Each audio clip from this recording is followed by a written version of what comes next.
Just guys, how are you? Andito tayo ngayon sa aming accommodation namin.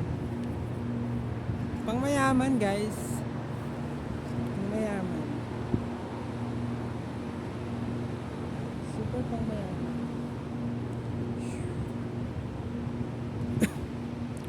Pangmayaman siya guys. Oh.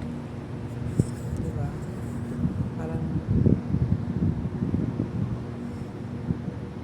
pang DPWH.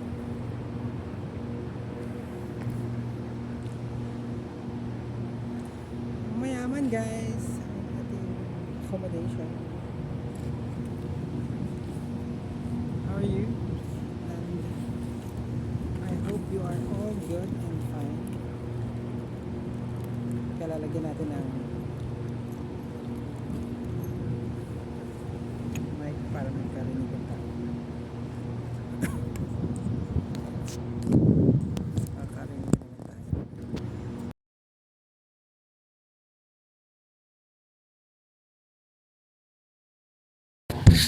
Hello guys!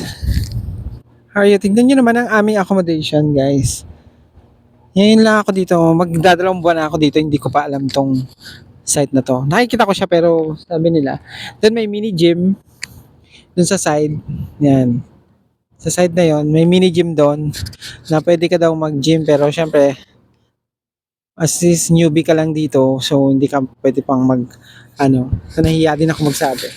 So sabi nila pwede daw napunta doon at mag-unwind. Ito may mga may playground yan. Oh, bongga pala dito. Bongga ang accommodation ng RV to sa Rizal Caima. Ang grabe no. Hindi ko akalain na ganito at gaganda yung accommodation dito. Ngayon lang din ako nakalabas dito ng ganito. Tapos off pa ako. Wala akong gagawin. So, yan. Maganda siya. Hanggang siya, Royal Breeze 5. So, nasa Royal Breeze 4 kami. Yun. So, kami 1, 2, 3, 4, 5. So, may mga branch din ng market na pinapasukan ko ngayon. So, yun. Ang ganda. Ang ganda siya guys, in fairness. So, mamaya mag-upload na ako. So, pagkatapos kong mamasyal kanina sa Al Jazeera, dun sa side, dito sa side na to. Yan sa side na yan. Kasi doon lang ang merong bilihan ng mga dito, yung mga kailangan mo na mura. So, kasi dito talagang pag bumaba ka dyan sa baba, wala kang makikitang grocery na or cafes na abot kaya yung presyo. Meron dyan yung mismong market na pinagtatrabaho ko, medyo doble and triple yung presyo na nakapatong sa kanila. So, hindi siya affordable ng mga katulad nating mga budget conscious. So, yun. Pero, yun nga, ni-enjoy na natin dito kasi baka mamaya the next day, the following day, maglipat na ng accommodation. So, hindi na natin makikita to. So, at least nag-vlog na ako dito. Ayan, may swimming pool pala dito.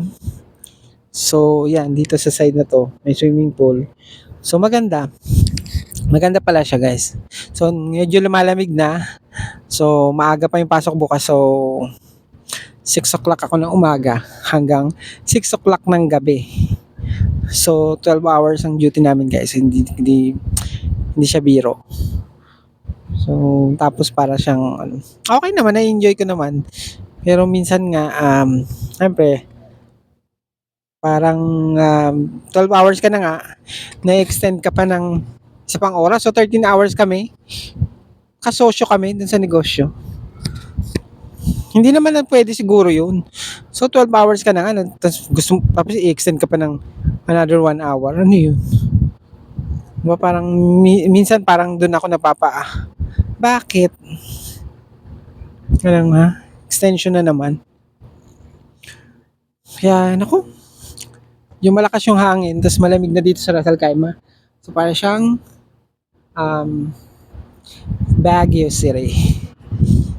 Sana ma-enjoy nyo guys. Sana naman mag-subscribe kayo sa akin sa channel ko. Tulungan nyo naman akong lumago. At nagtulungan na lang tayo guys. So, bigyan nyo naman ako ng mga ideas paano magano kasi naguguluhan ako tapos minsan pagod na rin ako. Bigyan nyo ako ng ideas how to grow my channel. Thank you guys and see you. Thank you.